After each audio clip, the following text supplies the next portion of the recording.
lecture is by Scott Tremaine from that other institute, from a place that also has an association with Albert Einstein. And Scott is going to tell us about celestial mechanics, the first part of his presentation on that, using the blackboard, which is great.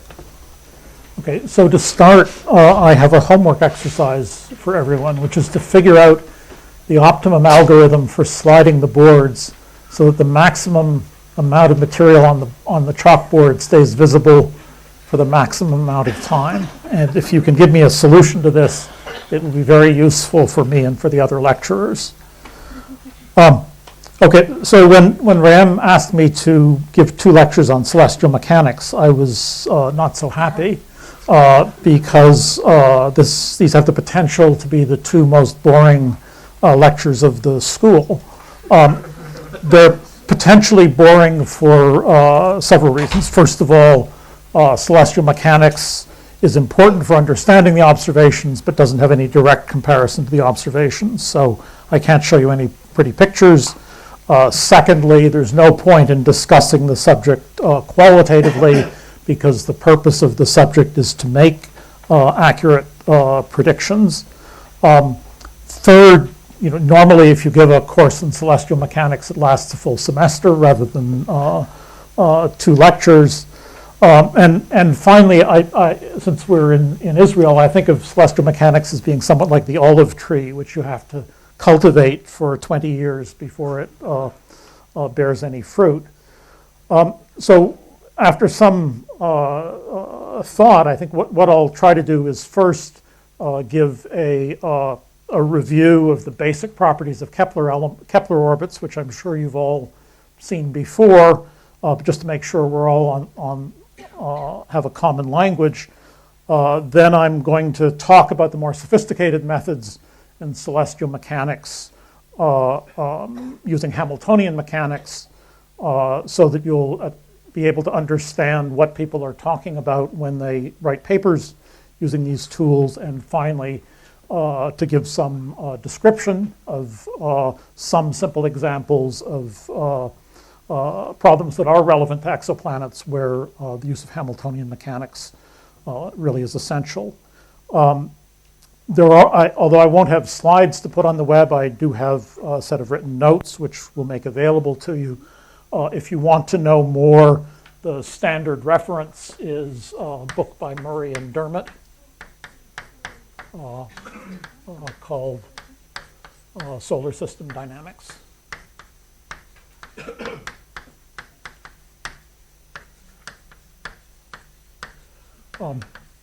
So let me start by going over what we know about the standard Kepler problem. Everything in celestial mechanics comes from Newton's 2 original discoveries. One is that, of course, the acceleration of a body is equal to the force on it divided by the mass. And the second, that the force on a body 1 from body 2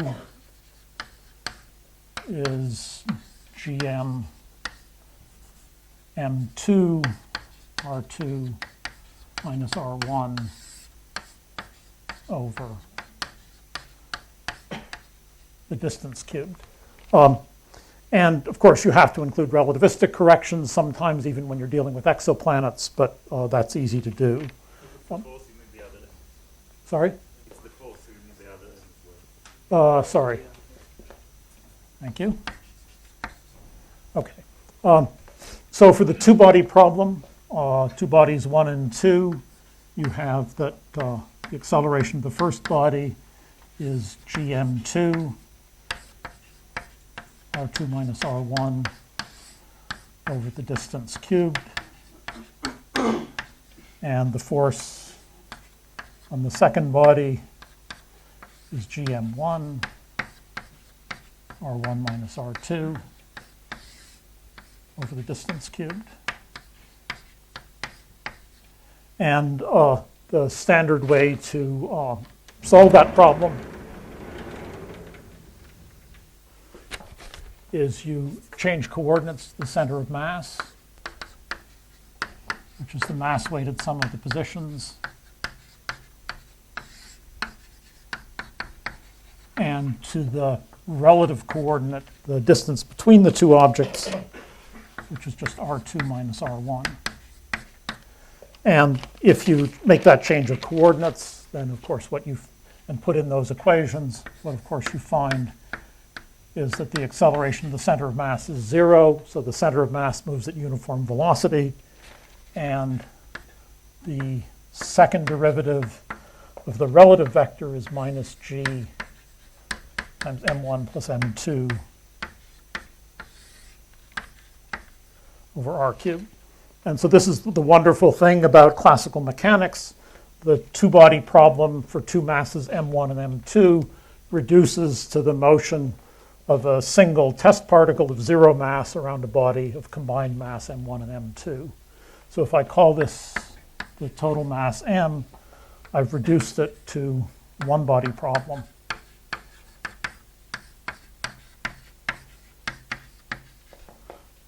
R double dot equals minus gm r over r cubed. And of course, if you like, you can write that as r double dot is minus the gradient of some Kepler potential, where the Kepler potential is minus gm over r. What you'd like to do at this point is to solve these equations of motion to derive first the shape of the orbit and second how the test particle moves around in the orbit. I'm going to do this in a slightly non-standard way, just so that you're not completely bored. The angular momentum per unit mass of the test particle is, of course, the cross product of the distance and the velocity. And in these equations of motion, the rate of change of the angular momentum is this, r dot plus r double dot, r dot times r dot plus r cross r double dot. That's 0 because the cross product of two parallel vectors is 0. And this one, r double dot, is proportional to r, so this is also 0. So that tells you that the angular momentum is a constant, and it also tells you that the motion is restricted to a plane perpendicular to the total angular momentum vector. So the motion is in a plane perpendicular to L. Okay. If I want to go further, the useful trick is to take the cross product of the acceleration with the angular momentum. The acceleration is minus gm over r cubed. So we now have the cross product of the position and the angular momentum. And if you remember your vector identities, this is minus gm over r cubed times r multiplied by the cross product of r and r dot minus r dot times the, dot product of r and r dot, and this is the dot product of r and r, which is just r squared.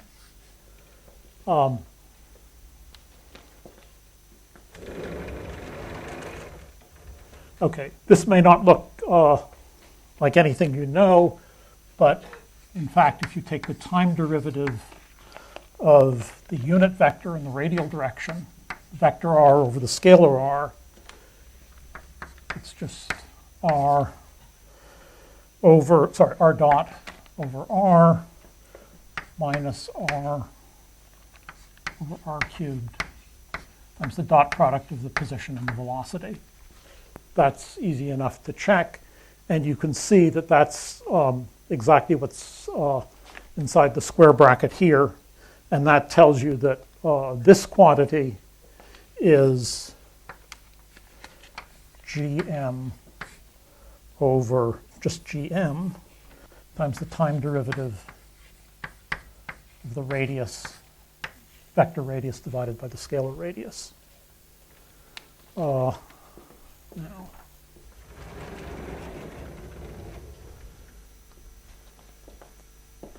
the angular momentum is a constant. This is the second time derivative. This is the first time derivative. So I can integrate with respect to time. And I get that the velocity crossed into the angular momentum is just gm times the ratio of the vector radius to the scalar radius plus some constant of integration. So this is just a constant of integration. But I'll call it the eccentricity vector.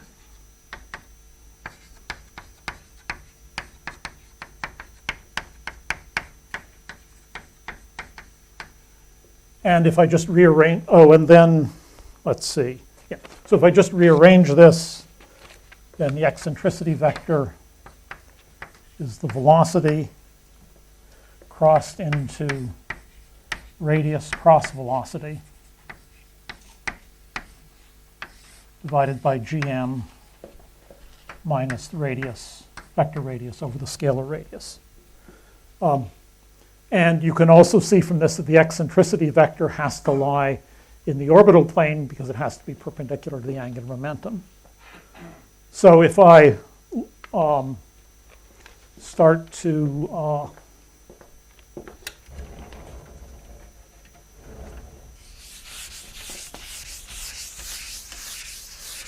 if I imagine that the blackboard's the orbital plane, then here's the eccentricity vector. Here's the position. And there's some angle between them, which I'll call F. And if I then take the dot product, the radius and the eccentricity vector, that has to be r times e times the cosine of F. And according to this, it's 1 over gm times radius dotted into r cross the angular momentum minus radius dotted into radius divided by r is just r. And again, by a vector identity, this is a triple product. Sorry, this was r dot.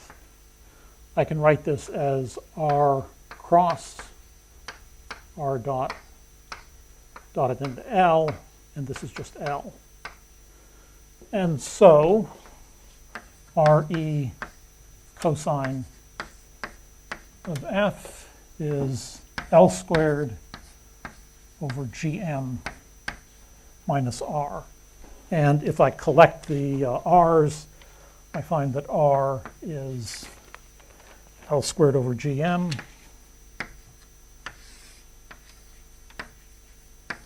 one plus E times the cosine of this angle. And that's the equation for a Kepler orbit. What that tells you is that the Kepler orbit is an ellipse with the attracting mass at one focus of the ellipse. A result that I'm sure you're all familiar with. So that means that this little picture can be expanded to say that the orbit's an ellipse and the attracting mass is at one focus. But you can say more than that, or at least you can put this into a simpler form.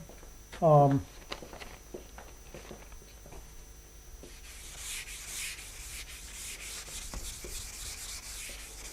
point of closest approach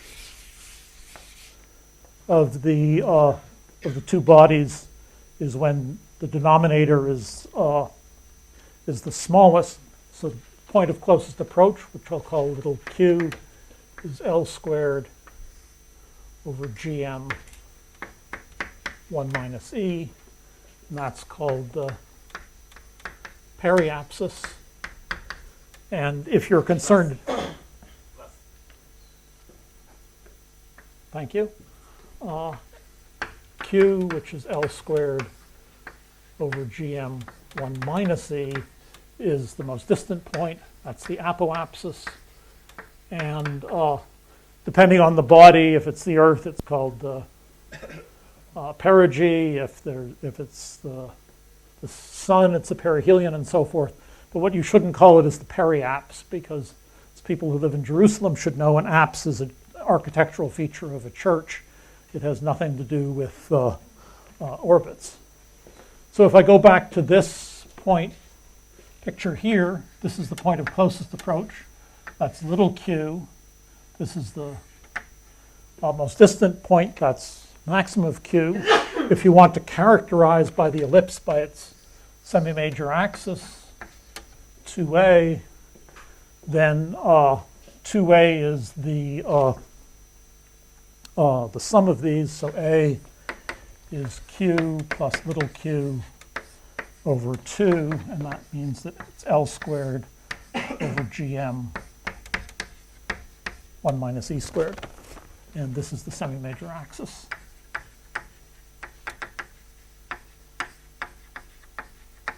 And this gives you a relation between the angular momentum of the orbit and its geometric properties, which is that L is the square root of GM A 1 minus E squared. You can do more. The other thing you might want to know is the semi-minor axis of the ellipse. That you get simply because this distance is r sine f, so the semi-minor axis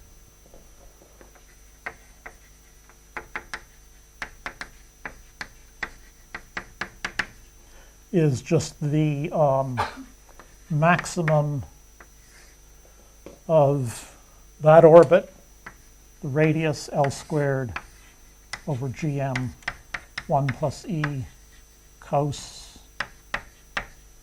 f multiplied by the sine of f, because we're interested in the vertical component, and if you work that out, it says that B is A square root 1 minus E squared. So that gives you all of the properties of the orbit shape in terms of the angular momentum and the mass of the central body. You would like to do more. You'd like to understand the motion of the body. Let's try this one. You'd like to understand the motion of the body around the orbit.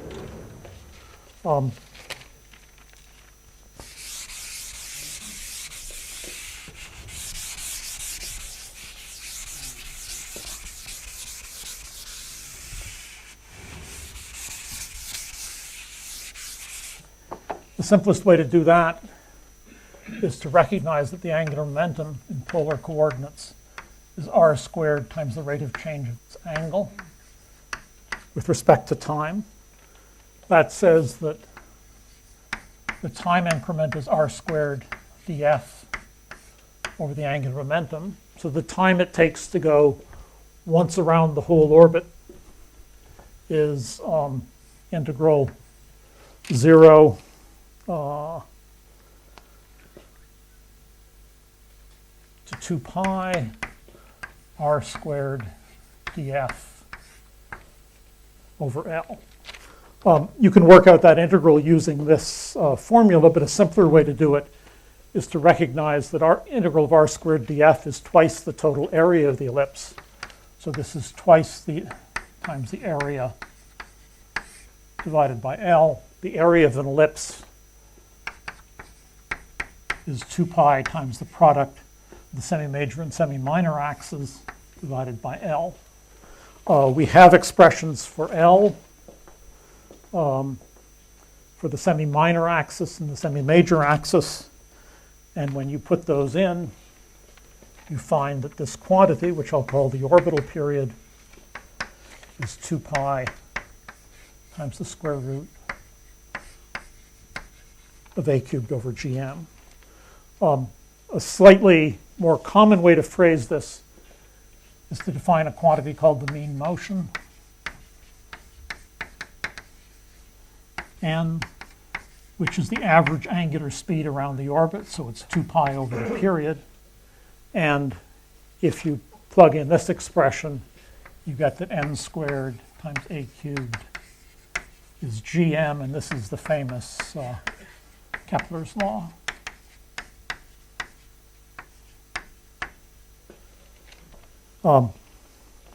This doesn't tell you the detailed position around the orbit. What you'd like to know is if you have an orbit of a particular semi-major axis and eccentricity and you're a particular time past periapsis, where's the particle in the orbit?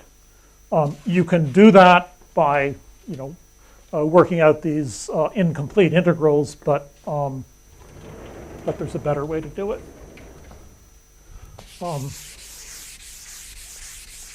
The better way to do it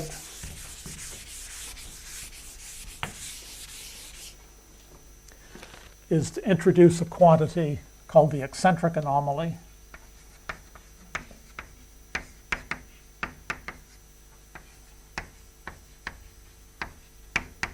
which I'll call U, and define it by R equals A 1 minus E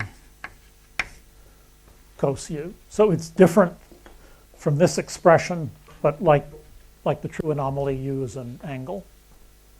Well, if I have this expression for R in terms of U and this expression in terms of F, I can convert one to the other and get an expression relating F and U. The expressions, there's a whole set of the expressions, but the most useful ones are between the cosine of F and the cosine of U and the sine of F and the sine of U.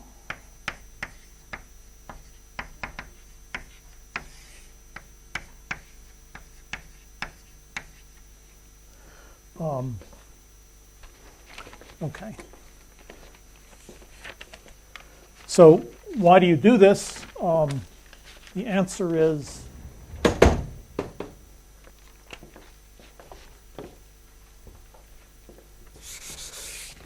that if I go back to this expression, which I can rewrite as the rate of change of the true anomaly is L over R squared. I have these expressions relating the true anomaly and the eccentric anomaly, and so I can use those with some algebra. And I find that the rate of change of U is n mean motion over 1 minus E times the cosine of U. If I bring this up here and integrate, then I have that U minus E times the sine of U is n times t minus an integration constant t naught. Since U is 0 when F is 0 and F is 0 at pericenter, this is the time of the last pericenter passage.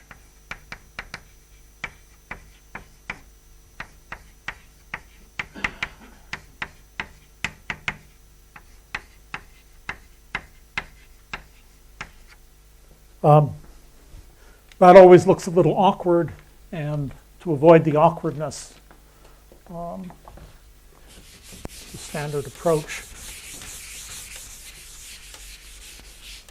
is to define a third quantity, L, which is n t minus t naught, which is called the mean anomaly.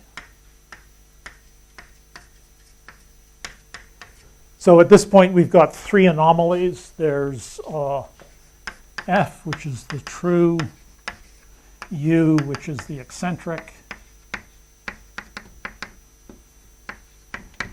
and L, which is the mean.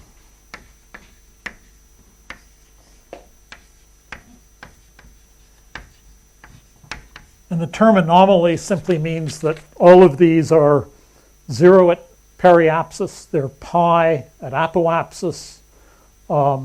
They go from 0 to 2 pi when you go once around the orbit, and for a circular orbit, they're all the same. And they each have their uses. But with that definition of mean anomaly, you have L equals U minus E sine U, which is known as Kepler's equation.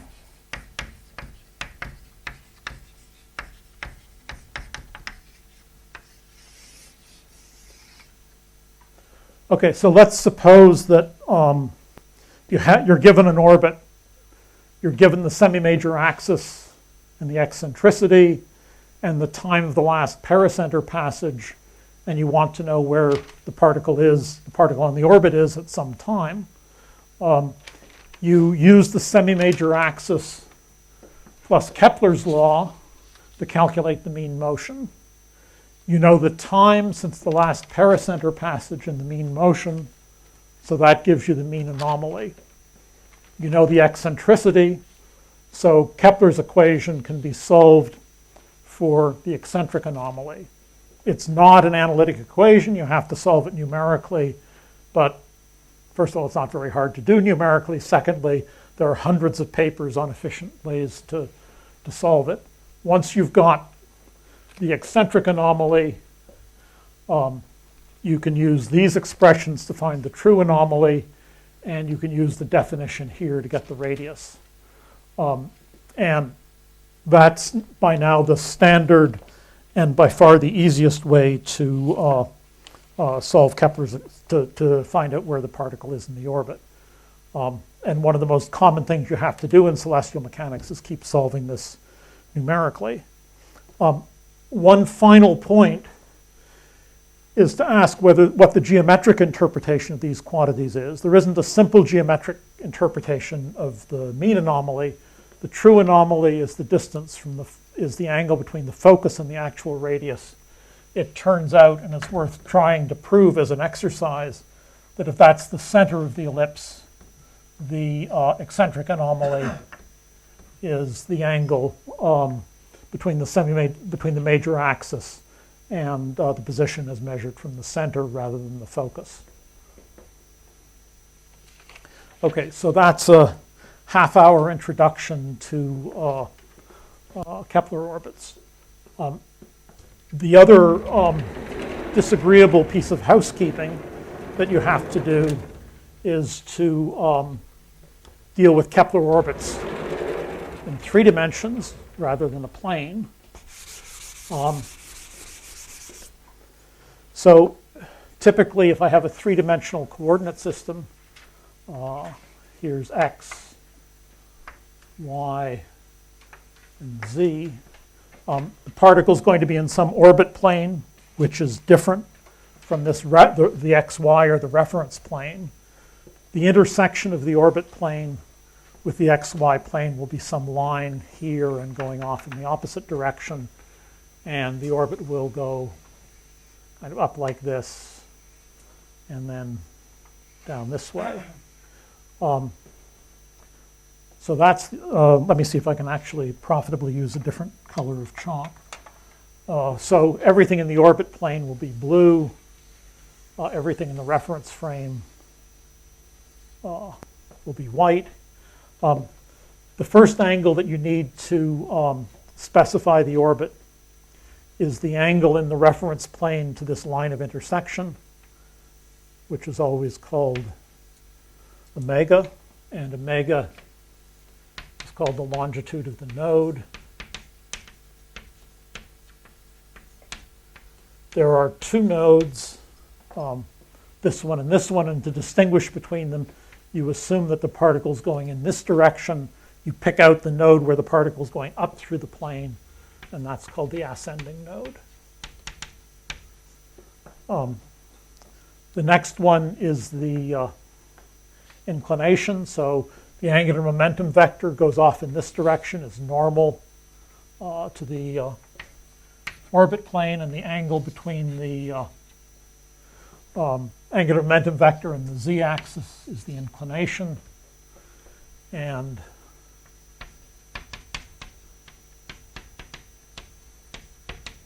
it's always between 0 and pi. Third thing you need to do once you're in the orbit plane is to specify the orientation. So if this is the eccentricity vector,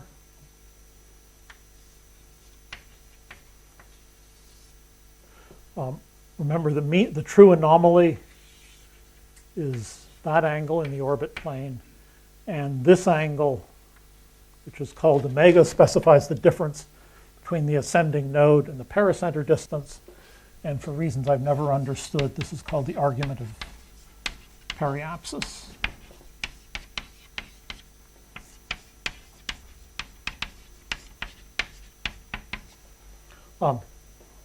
And those are the three angles that you need. So you've got a 6-dimensional phase space. You've got these three angles specifying the orientation of the orbit.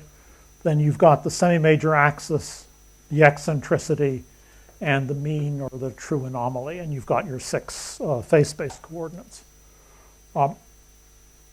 However, there are certain difficulties with this. In particular, it doesn't take. It's not too hard to see that. I believe the eccentric anomaly has to be drawn from the center of the ellipse to a circle extended in the vertical direction so that the semi-minor axis becomes equal to the semi-major axis. I didn't believe that, but I could have it wrong. So this is a very good homework exercise to see who's right.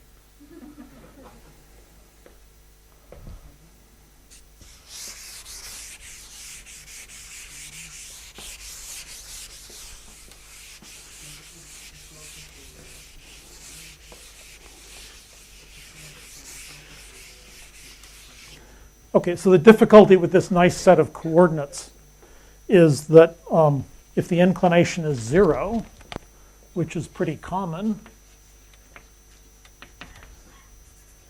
then obviously omega is not defined.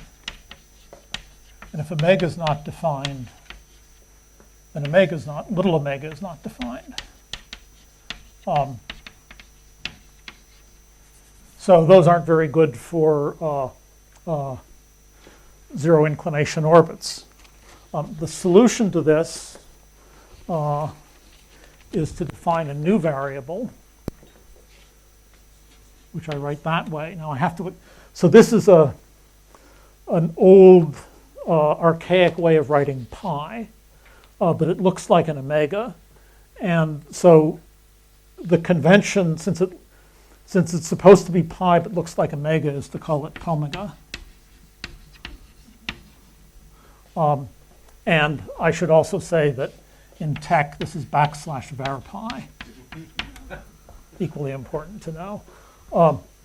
And this is defined to be the sum of these two, and it's called the longitude of Periapsis. Now, one of the many, celestial mechanics is a very old subject and has a lot of archaic features, and one of the unpleasant archaic features is that what this variable is not is the longitude of Periapsis, because it's the sum of two angles in different planes. So it has no geometric interpretation whatsoever, except in the special case where the inclination is 0, and then it really is the longitude of Periapsis. That's what it's called, but it's not the longitude of Periapsis. The other problem is that if the eccentricity is 0, then little omega is not defined. The argument of Periapsis is not defined.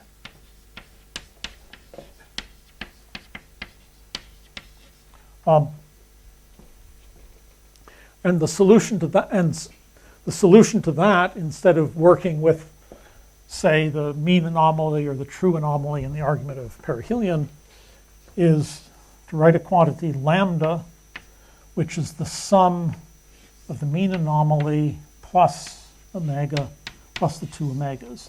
And that's called the mean longitude.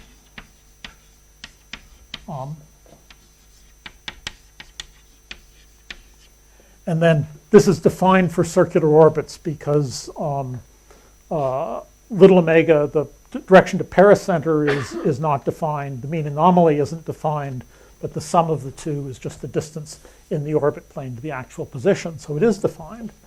And the other complaint I have to make is this is not the mean longitude, because again, it's the sum of omega in this plane, 2 other angles in this plane.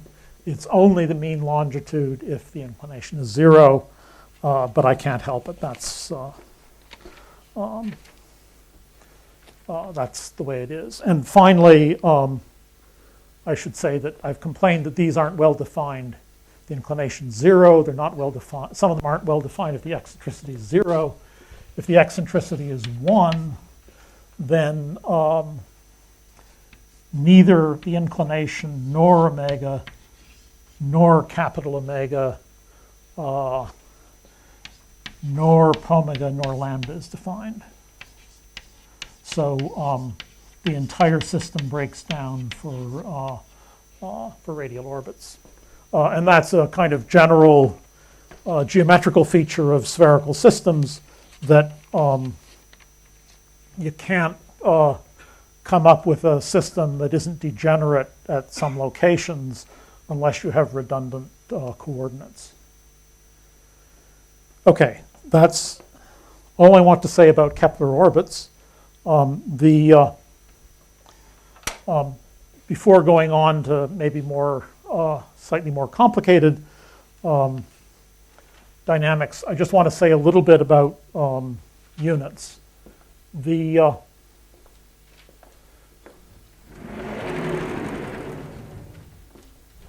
When you're dealing with any kind of orbital mechanics, particularly in the case of the solar system,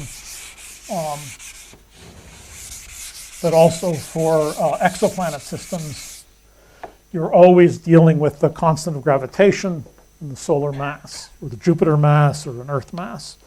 And I just want to point out that the uncertainty in G, and the uncertainty in the solar mass, and the uncertainty in the Earth mass, and the Jupiter mass are about 1 part in 10 to the minus 4. Really, G is the worst known physical constant that we have. However, one of the reasons that they're so badly known is that whenever you're looking at Kepler's laws, they always occur in the combinations GM Sun, GM Earth, or GM Jupiter. And these are extremely well known. And the IAU has a set, actually has I think now has a recommended set of values for all of these. So for instance, this one's 1.3271244 times 10 to the 26th in CGS. Earth mass 1.2668653 times 10 to the 23rd. Sorry, that's Jupiter. And then Earth is 3.986004 times 10 to the 20th. So if you're ever doing things that are accurate, don't ever look up the solar mass or any of these other masses, just always work with the combination. From a historical point of view, it's worth pointing out that all of our evidence on these quantities came from obviously looking at the solar system, and up until a few decades ago came from measurements of angular positions of the planets on the sky. Because angles or angular motion is either dimensionless or has dimensions of inverse time, these could only be determined in terms of an overall absolute scale. That is, by using Kepler's laws, we knew, for example, the ratio of the semi-major axis of Jupiter to the semi-major axis of the Earth, or the semi-major axis of Pluto relative to the semi-major axis of Neptune. we knew these extremely well, but we didn't know the absolute scale. And this led astronomers, of course, to introduce the astronomical unit, which was supposed to be the Earth's semi-major axis. But it was introduced simply because we didn't know what the overall scale was, so we didn't know the value of the astronomical unit in centimeters, and this was a way to put all the results from celestial mechanics on a consistent scale without everybody using a different normalization for the Earth-Sun distance. So as of maybe 100 years ago, the astronomical unit was only known to about 1 part in 1,000. It's now known far greater accuracy, partly because of spacecraft, partly because of radar reflection off the inner planets. And now it's become so well known that there's no point in tying it to the Earth's semi-major axis anymore. And so the IAU simply defines this to be 1.495978707 times 10 to the 13th centimeters. None of this is going to make any difference if you're trying to estimate the mass of an exoplanet from radial velocity measurements, but from a conceptual point of view, it's good to keep in mind what's known and what's not known. Okay. Let me then move on to more interesting stuff, which is trying to understand trying to understand what happens when you can't treat the orbits as simple Kepler orbits. And in order to do that, you need the tool of Hamiltonian mechanics. Now, how many people here have been exposed to Hamiltonian mechanics? Right. How many were only exposed to it as part of their quantum mechanics course? Oh, okay, good. Okay, so when I took Hamiltonian mechanics anyway, I was convinced that it was completely useless and only important because the concept of a Hamiltonian was what you needed in Schrödinger's equation. And what I hope you'll go away with at the end of this pair of lectures is the recognition that A, it really is useful, and B, there really are problems you can solve easily with it that you can't solve with ordinary mechanics. So if I just went back to the Kepler problem, the way you express it in terms of Hamiltonians is to say you have some Hamiltonian of Q and P, which I'll call HK for Kepler, and it's P squared over 2 minus GM over absolute value of Q. And of course, what I'm doing is using a set of coordinates in which the generalized coordinate Q is just the position vector, and P is just r dot. This is not the conventional definition of P, because usually P is a momentum, and so there should be a mass. But since we're dealing with a test particle, the mass is irrelevant, and so you just set it to unity. If you use these canonical coordinates Q and P, then you'll go back to the standard treatment that we've just done. But the great advantage of Hamiltonian mechanics is that you can, for Q and P, you can use any set of canonical coordinates. And so you can try to find a set of canonical coordinates in which the Kepler problem looks as simple as possible in order to make it easier to solve problems. And it turns out that one set of coordinates in which the Kepler problem looks simple is called Delaunay elements. And here the three coordinates Q are the mean anomaly, the argument of pericenter and omega. So mean anomaly, distance in the orbital plane from the ascending node to the pericenter, and longitude of the ascending node. Canonical coordinates are no use unless you have conjugate momentum pairs. I'm not going to derive what the conjugate momenta are. It's a straightforward derivation. It's in lots of textbooks. It doesn't illuminate anything very much. They're typically called L, G, and H, and I'll keep that one. I can take this off.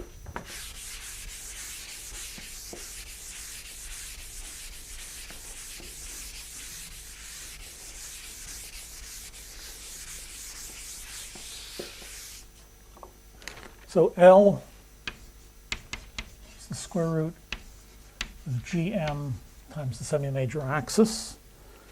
G square root GMA 1 minus E squared, and H is the square root GMA 1 minus E squared times the cos of the inclination. Now, first, again, I have to apologize for the notation. You know, in a spectacularly bad choice, all three of these have been used before. L was the angular momentum. G was the constant of gravity, but you see G is now actually the angular momentum. And H was the Hamiltonian. Again, I can't help it. All I can say is that normally you don't get confused, but I really wish Delaunay had picked something different. Okay, so the advantage of these is that the Hamiltonian is just minus GM squared. This is the Kepler Hamiltonian, just minus GM squared over 2L squared. And it's immediately clear why this is so handy. If you look at Hamilton's equations, it says that the rate of change of L is minus the partial derivative of the Hamiltonian with respect to the conjugate coordinate, but the mean anomaly doesn't appear in here, so that's 0. Rate of change of G is minus dH d omega. Argument of periapsis doesn't occur in here, so this is 0. Rate of change of H is minus dH d omega, and that's also 0. So this is simply saying that the semi-major axis is constant, which we knew. The angular momentum is constant, and H, which is the z component of the angular momentum, is also constant. For the coordinates, L dot is dH by d capital L, which is GM squared over L cubed, which is the mean motion, which again we knew already, and omega dot is dH by dG, which is 0. Omega dot is dH to the third element, which is 0. And I guess I should call this H sub k to try to keep the notation slightly less confusing than normal. So the whole Kepler problem has become more or less trivial. These in particular are not just canonical coordinates and momenta, they're also action angle variables, or an action angle variable is one set of action angle variables, the one in which the angles are the coordinates, they all go from 0 to 2 pi, and the momenta are actions, and the Hamiltonian depends only on the actions and not the coordinates. The other advantage of action angle variables is that you may remember from your course that there are adiabatic invariants, properties of the orbit that don't change if the parameters of the orbit change slowly. An adiabatic invariant is anything of the form a line integral around the orbit of PdQ. In action angle variables, the p's are constant, the q's go from 0 to 2 pi. So the adiabatic invariant is just p. That means that all of these three are adiabatic invariants. So for example, if you have an exoplanet system and the star is undergoing slow mass loss, L is an adiabatic invariant, which tells you that the semi-major axis grows as 1 over the mass. Since that's an adiabatic invariant, G is also an adiabatic, and this is fixed. So that tells you that the eccentricity stays constant, that the eccentricity is an adiabatic invariant. This just tells you that these are both constant, so the inclination is constant. But that's what you would expect anyway if the mass loss is spherical. Okay, these are not the only possible action angle variables.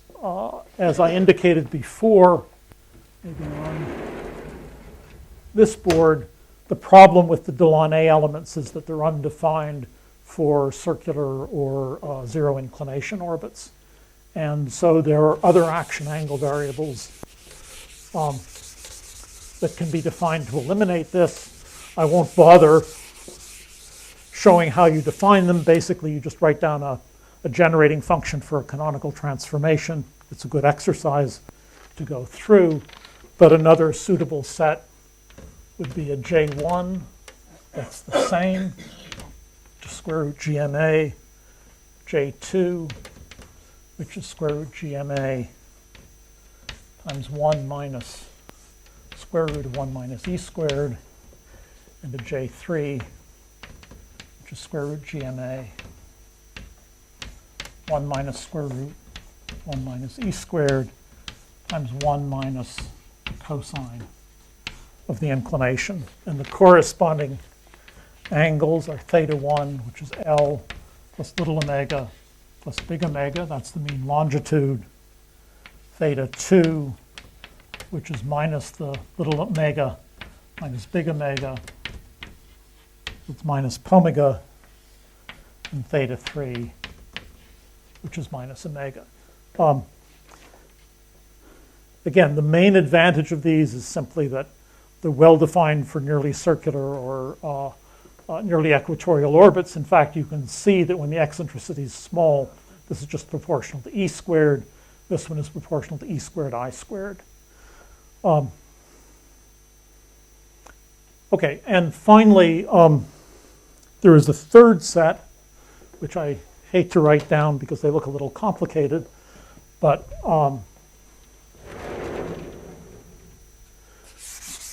these are called Poincaré elements.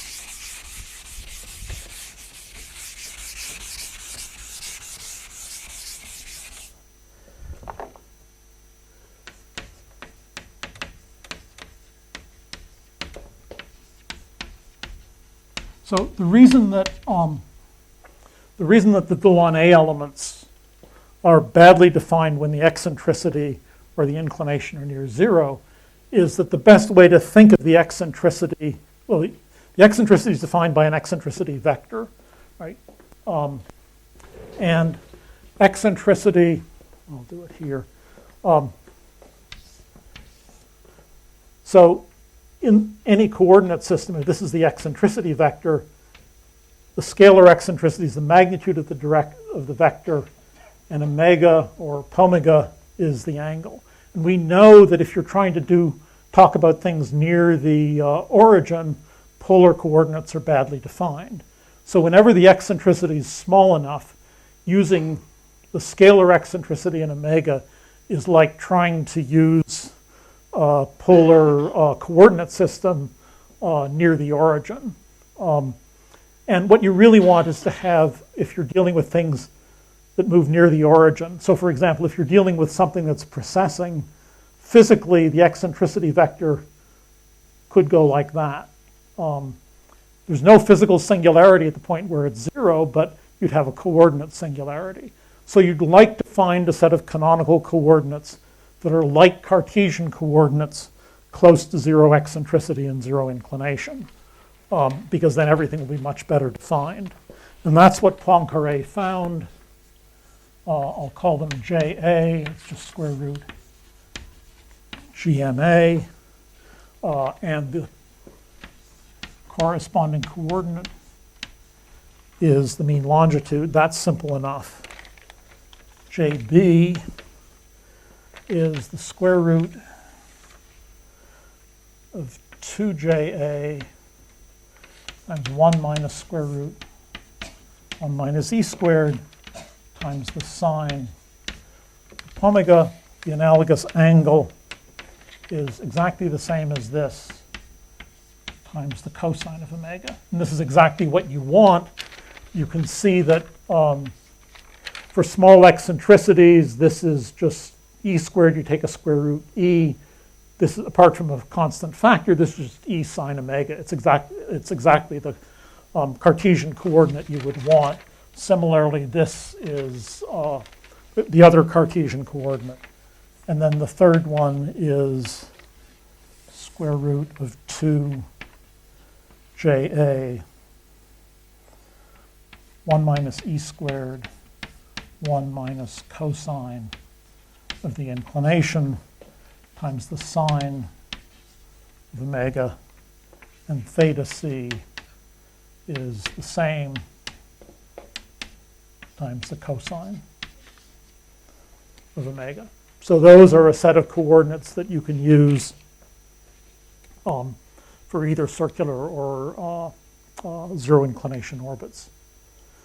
Okay, so the reason for introducing all this stuff, of course, is to try to understand problems that are more complicated than the Kepler problem. And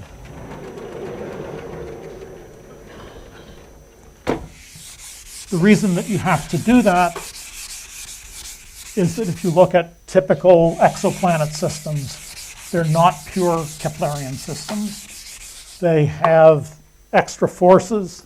The extra forces could be from other planets, so it's not a two-body system.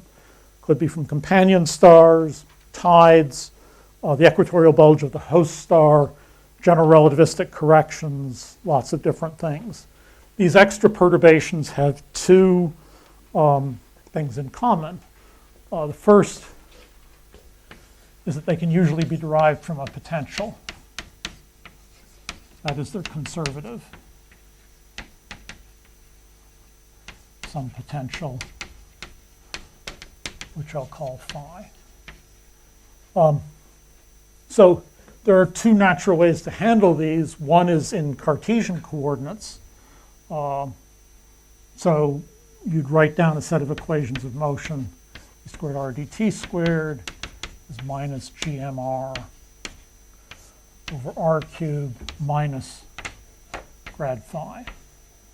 The second way to do it would be as a Hamiltonian system, where you say that the Hamiltonian is the Kepler Hamiltonian, so minus GM squared over 2L squared plus an extra Hamiltonian, which is just equal to the potential. And the second common characteristic is that in most exoplanet systems, the gravitational force from the central star dominates over all the other forces. So this would say that the potential is, the absolute value of the potential is much less than GM over R, or much less than H Kepler.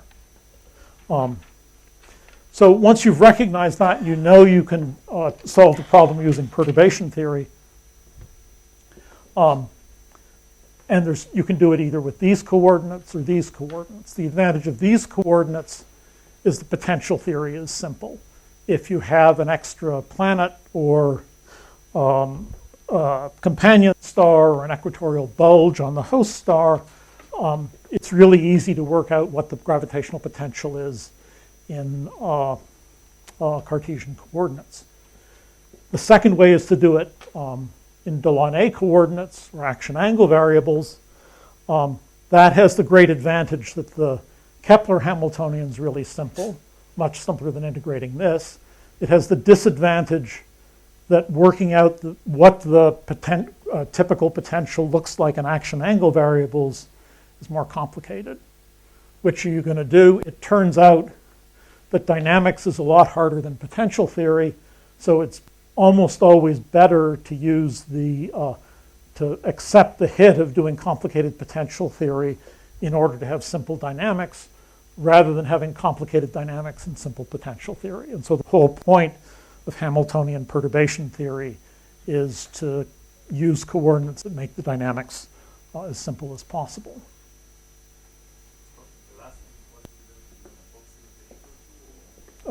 Sorry.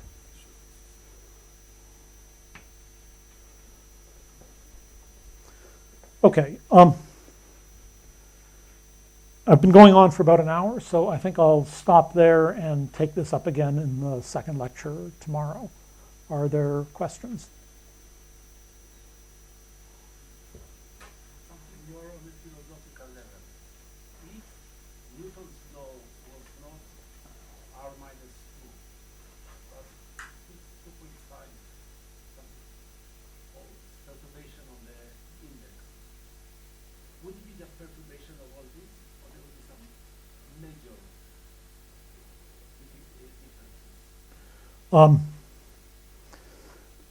There would be major differences. And the reason is that it happens that in the Kepler potential, well, from the Hamiltonian point of view, in the Kepler potential, this only depends on one action. And that means that two of the angles, in particular, little omega, the argument of periapsis is constant. The Kepler orbits don't precess. If you went to r to the minus 2.1 or minus 2.5, you get rapid precession of the Kepler orbits. And so, for example, we believe, although nobody's done the experiments, that if that were true, exoplanet systems would be much more stable than they are now. So, yes, in the counterfactual possibility that Kepler's law was different, it would probably be easier to make a lot of exoplanet systems and keep them around. I remember some 15 years ago, maybe more, there were some stories that one of the satellites which we launched followed laws which are not Galilean,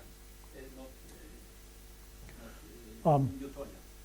And probably it was complete bogus, but there was a lot of discussion about this. Yes, I agree with that. Pioneer. Yes. Pioneer. I agree. There was a lot of discussion, and it was completely bogus. I think that after all that discussion, there was a more careful analysis of the properties of the spacecraft, and I think the problem arose because it had a radioisotope generator. The generator was generating heat. The spacecraft was radiating in the far infrared. And if you calculated exactly what the radiation pattern was, that gave a small non-gravitational acceleration to the spacecraft, which was consistent with the anomaly. But it hasn't been confirmed with anything else, so there's no additional evidence for that.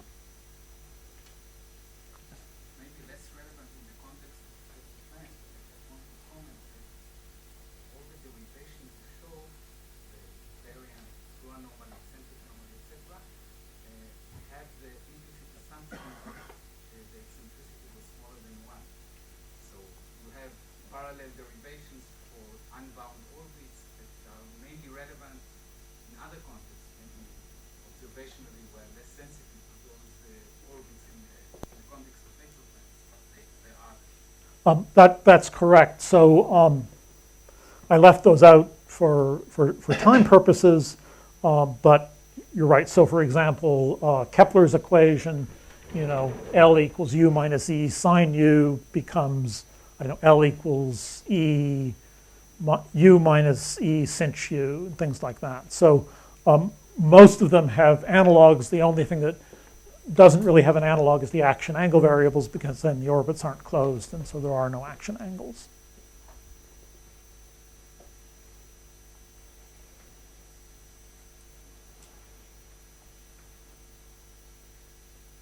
Okay, time for coffee. We can maybe wait for a bit more questions. Ask questions. Time to ask questions. Yes? So how will the dynamics differ for freely floating exoplanets? What was the question? The question was, how would the dynamics differ for freely floating exoplanets? Well, roughly speaking, the freely floating exoplanets are a long way away from the gravitational field of anything else. So the dynamics is, R equals R naught plus VT. I don't think there's much interesting. Once they escape, they're pretty boring. Yeah. Yes? This might be a lot more complicated or a little bit off, but I noticed in scattering, when you're having planet-planet or maybe Kuiper belt scattering, the center, the sun, the star, tends to be a target. And I admit I have a bit of fuzziness in, like, well, the star's so far away. It seems a very small place in phase space, but maybe in one of these other spaces it really is a major. I mean, in a sense, it's the center of everything, but in a sense, it's very small. And are you going to be talking about scattering? Not specifically, but I think I know what you're referring to. The simplest way to look at it is to say, suppose that you're out at some large distance, say in the Kuiper belt, and you have maximally random scattering. Then the analogous statistical mechanics concept of totally random scattering is that you scatter, that it's ergodic, that you scatter things uniformly over phase space. So if you're at a particular, let's see, if you're at a particular semi-major axis and you scatter uniformly in phase space, then any canonical coordinates will do for phase space. So the number of objects that you scatter into a small volume is just dl, dg, dh times the volume element in the three coordinates. Well, again, so this is assuming maximally random scattering, so that you cover phase space uniformly.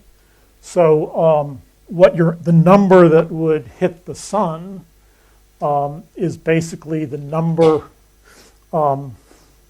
So if you're going to hit the sun, if here's the sun and you scatter something and it hits, then at this point, since you've scattered from a long way away, the velocity is basically the escape speed. So the velocity is square root 2g times the mass of the sun divided by the radius of the sun. The distance is the radius of the sun, of course, when you just graze the surface of the sun. So the angular momentum, which in the ln A elements is g, is square root 2gm r sun. So if you ask what fraction of the isotropically scattered objects hit the sun, it's integral dl, dg, dh, dl, or if you ask what fraction are in some small element of angular momentum, these go from 0 to 2 pi, so this is just 2 pi cubed. This, for a given value of g, goes between plus g and minus g.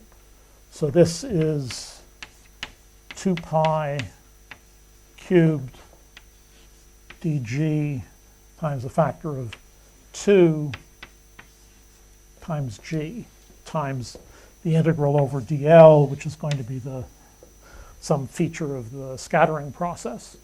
Once you do that, it says that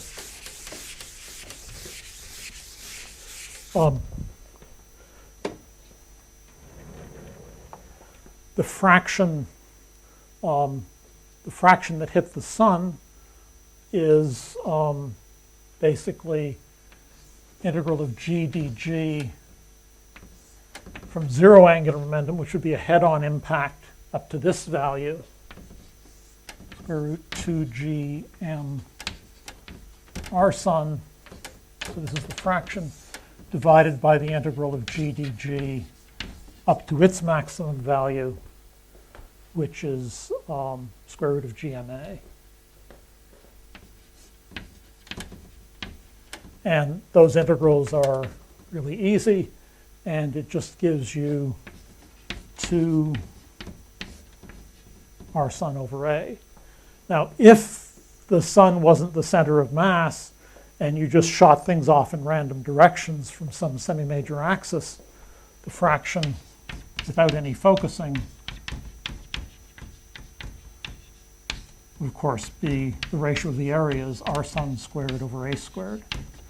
So the fact that the sun's the center increases the fraction that hit it by a factor of r sun over a relative to what you would have expected if the sun wasn't the center of attraction. And from the Kuiper belt, the number, from the at the Kuiper belt, this ratio is about 10 to the 4. So your qualitative impression is correct. A lot more hit the sun or come close to the sun than you would otherwise expect, simply because of this focusing factor. Can you give us some examples, like under what occasion with each different set of action angle variables? Sure, I'll give some indication of that tomorrow, but the basic thing is that the Delaunay variables are kind of the simplest ones to remember and the simplest ones to work with. They have the disadvantage that they don't work well when eccentricities are small and inclinations are small, and then you're better off using the second or third sets, depending on the problem. Mm-hmm. Have people come up with any other useful coordinates? Yeah, so there's probably half a dozen sets of coordinates that people have come up with. That is canonical coordinate momentum pairs. Those 3 are probably the most useful, and I don't actually remember enough of the other ones to write them down. But those are the ones that get used kind of 90% of the time.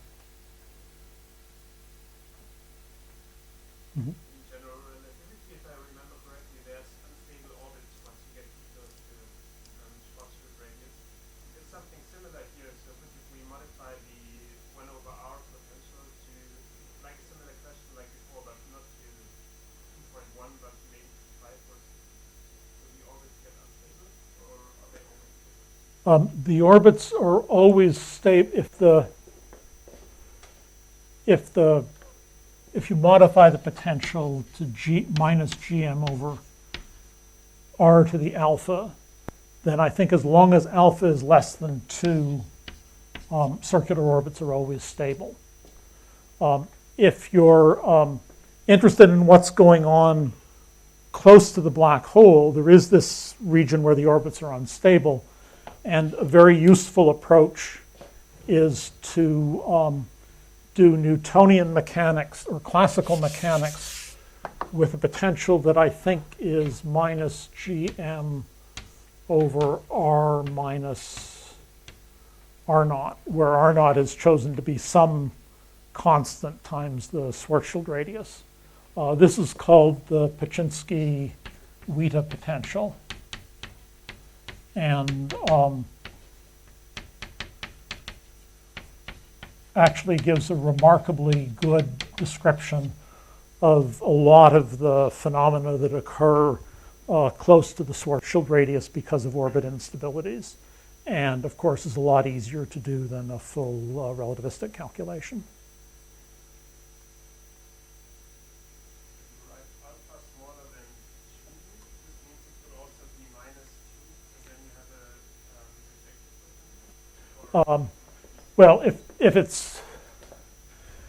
if it's less than 0, then this is a repulsive potential, so it doesn't mean a whole lot to talk. So let me make it. Basically,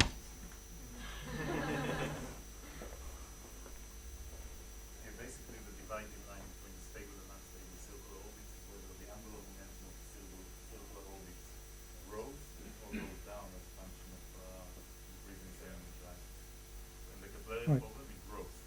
Bigger orbits have more angular momentum. That's the stable section. And if alpha is less than 2, you can easily show by comparing p squared to this potential, and the angular momentum will go down. No, if alpha is bigger than 2. This is stable. This is the stable part, yes. So simply everything will fall.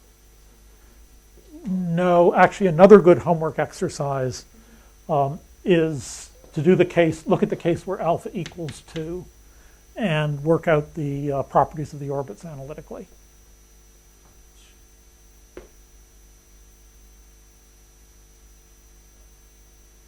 Mhm. When I was a student, I remember the statement that since Poincaré, everybody knows that three-body problem is unsolved analytically, only approximately. Is it still valid? Except in special cases, yes. I will say something about that in the talk on numerical methods. But yeah, it doesn't have a simple analytic solution, and it doesn't have a solution in terms of a Taylor series.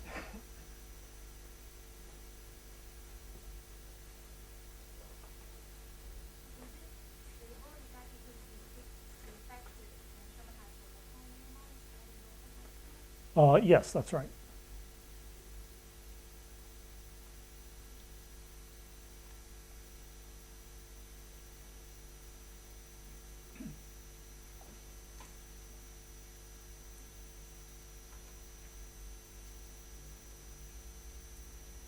Well,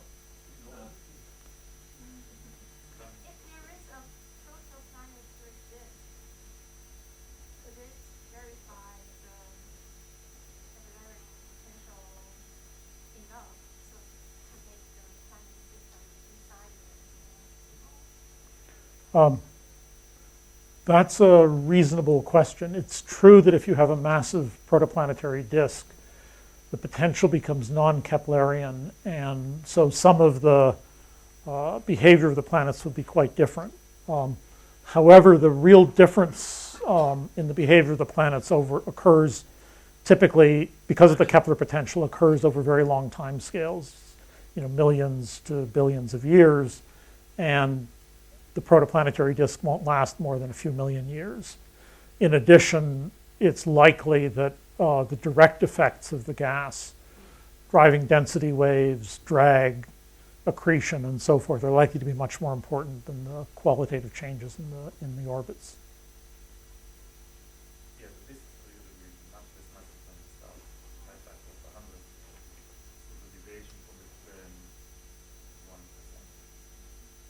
So maybe the precession rate would be 1% of the orbital rate.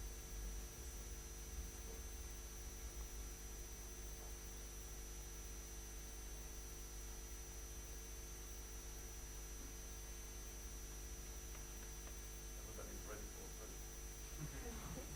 I have two announcements maybe. One is poster stamps will be ready tomorrow morning. They're not ready today, and they didn't want to do it today because there's a nice presentation that will be waiting for us until the next stop. But tomorrow morning they should be able to bring your posters tomorrow morning, and you'll have to hand them out and show them around. Sivan, you have Yes. announcement about music. Yeah, something about music. So I believe most of you got an email from me. So we are having a New Year's Eve party on Thursday, and currently we're planning some amateur/professional performers of musicians from this cloud. So first of all, how many of you have brought your musical instruments with you? I'm sure that the singers did. Yeah, okay. They're all tuba players. Okay, how many of you are intending to play any instruments if you can bring them, but haven't sent an email to me yet?